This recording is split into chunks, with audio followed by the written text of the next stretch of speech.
Assalamualaikum warahmatullahi wabarakatuh. Perkenalkan, nama saya Mujitahid. Dalam video ini saya akan membahas tentang proposal kegiatan yang saya buat. Ini merupakan tugas UAS dari mata kuliah Manajemen Public Relations Universitas Cyber Asia.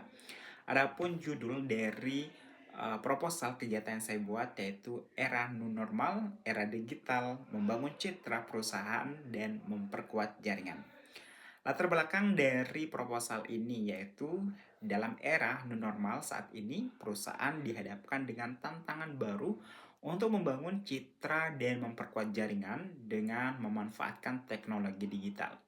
Perubahan perilaku pada konsumen dan percepatan digitalisasi menuntut perusahaan untuk beradaptasi dan mengembangkan strategi komunikasi yang lebih efektif dan efisien.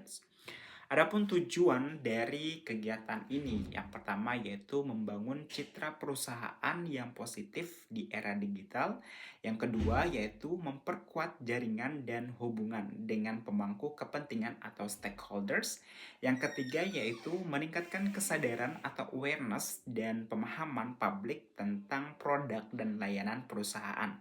Adapun yang keempat yaitu mengidentifikasi dan mengatasi masalah komunikasi dan branding perusahaan. Adapun komponen-komponen kegiatan yang akan dilakukan yaitu pertama, komunikator perusahaan yang ditunjuk. Nah, dalam proposal ini komunikator perusahaan yang ditunjuk adalah tim public relations dan komunikasi perusahaan yang memiliki keahlian dalam corporate dan komunikasi yang terdiri dari yang pertama yaitu kepala divisi public relations dan komunikasi, yang kedua yaitu tim leader media sosial, yang ketiga yaitu manajer hubungan masyarakat, yang keempat yaitu tim kreatif konten. Komponen yang kedua yaitu target atau publik sasaran yang dituju. Nah, dalam proposal ini kita mempunyai ada dua target nih. Yang pertama yaitu ada target internal dan target eksternal. Adapun target internalnya itu yaitu karyawan dan manajemen perusahaan.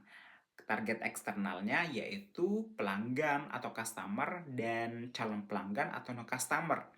Lalu ada mitra bisnis dan investor, yang selanjutnya itu media massa, yang selanjutnya karyawan perusahaan dan masyarakat umum.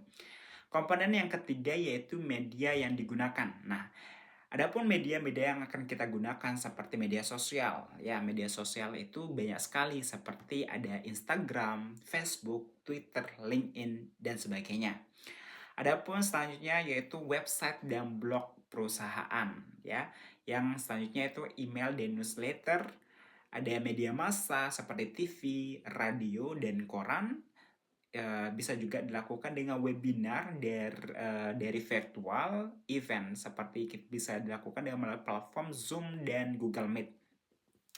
Komponen yang keempat yaitu waktu pelaksanaannya. Nah, periode pelaksanaan kegiatan ini direncanakan berlangsung selama 6 bulan, mulai dari September 2024 hingga Februari 2025. Komponen yang kelima yaitu strategi mengemas pesan dan tagline. Nah, strategi mengemas pesan yaitu menggunakan konten visual yang menarik seperti video, ya, cerita sukses pelanggan seperti storytelling, dan testimoni mitra bisnis. Nah, mengadakan webinar dan diskusi online untuk membahas topik-topik yang relevan. Adapun tagline yang akan digunakan yaitu Digital Futures Strangers Connections. Adapun komponen yang keenam yaitu tujuan atau goal yang ingin dicapai. Tujuan atau goal yang ingin dicapai yang pertama yaitu meningkatkan jumlah pengikut dan interaksi di media sosial sebesar 50%. Yang kedua yaitu meningkatkan traffic website sebesar 30%. Yang ketiga yaitu meningkatkan citra positif perusahaan di media massa. Adapun yang keempat yaitu membangun jaringan baru dengan minimal 10 mitra bisnis potensial. Nah, adapun komponen yang ketujuh yaitu strategi branding atau penguatan brand. Strategi branding atau penguatan brand ini kita bisa melakukan seperti mengadakan kampanye media sosial yang konsisten dengan visual dan pesan yang menarik.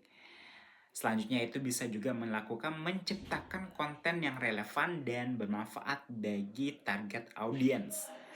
Selanjutnya bisa juga melakukan melibatkan karyawan sebagai duta merek melalui pelatihan dan partisipasi aktif dalam kampanye. Komponen yang ke-8 yaitu mengidentifikasi masalah.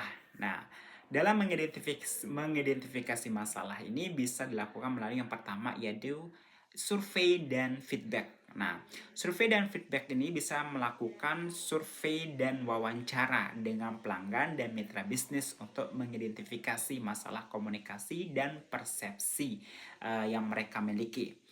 Yang kedua yaitu monitoring media. Ya, di sini adalah monitoring media sosial ya, bisa dilakukan ya, memantau media sosial dan media massa untuk mencari feedback dan komentar tentang perusahaan.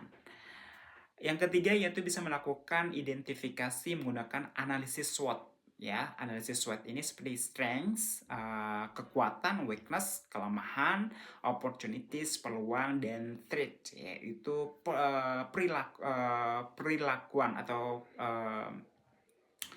pelayanan yang diberikan perusahaan untuk mengukur efektivitas kampanye komunikasi.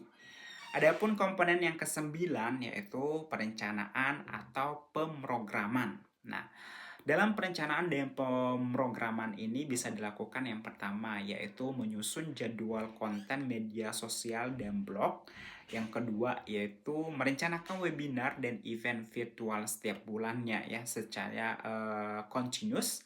Yang ketiga yaitu menetapkan KPI atau Key Performance Indicators untuk setiap media yang digunakan. Adapun yang keempat yaitu menyediakan anggaran untuk iklan berbayar di media sosial dan media massa. Adapun komponen yang ke-10 yaitu langkah-langkah mengambil tindakan dan berkomunikasi. Dalam langkah-langkah mengambil tindakan dan berkomunikasi ini kita bisa melakukan ada beberapa langkah. Yang pertama yaitu meluncurkan kampanye media sosial dengan konten yang telah direncanakan. Yang kedua yaitu mengirimkan email newsletter secara berkala kepada pelanggan dan mitra bisnis. Nah, yang ketiga itu bisa melakukan menjalin hubungan dengan media untuk mendapatkan liputan positif ya, atau mendapat persepsi yang positif dari media ya. Yang keempat yaitu bisa melakukan mengadakan webinar dan diskusi online sesuai jadwal yang telah ditetapkan. Seperti yang kita bahas tadi, bisa melalui platform Zoom, bisa juga melalui Google Meet. Nah, adapun komponen yang ke-11 ya, ke-11 ini bisa melalui evaluasi program.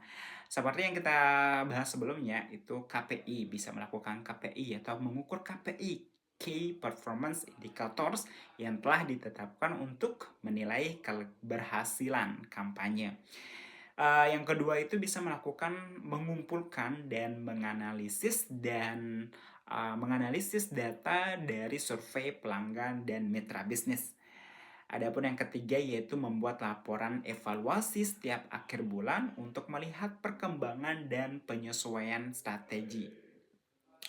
Adapun yang keempat yaitu bisa melakukan review dan feedback meeting ya, meeting bersama tim dengan tim humas dan tim komunikasi setiap bulan. Setiapnya bisa dilakukan setiap bulan atau setiap 2 bulan sekalinya. Yaitu itulah komponen-komponen yang bisa dilakukan dalam proposal kegiatan ini. Dan selanjutnya itu kita melakukan penutup ya. Penutup dengan menjalankan serangkaian kegiatan ini dari proposal kegiatan yang dibuat, yaitu diharapkan perusahaan dapat membangun citra yang lebih kuat dan positif serta memperluas jaringan di era digital new normal saat ini. Dukungan dan partisipasi dari semua pihak sangat diperlukan untuk mencapai tujuan yang telah ditetapkan. Nah, adapun referensi dari, proposal kegiatan ini yaitu dari, Wibowo Agus 2020 komunikasi, dari bukunya itu Komunikasi Pemasaran di Era Digital yang diterbitkan oleh, penerbit Erlangga di Jakarta. Yang referensi yang kedua yaitu Priyono Irfan pada tahun 2020 yaitu Manajemen Hubungan Masyarakat di Era Digital, penerbitnya itu adalah Gramedia. Itulah tadi dari ulasan proposal kegiatan yang saya buat. Semoga proposal kegiatan ini bisa menjadi proposal yang bisa dilakukan untuk perusahaan-perusahaan dalam membuat rancangan proposal kegiatan. Saya Mujitahid, mohon undur diri. Wassalamualaikum warahmatullahi wabarakatuh.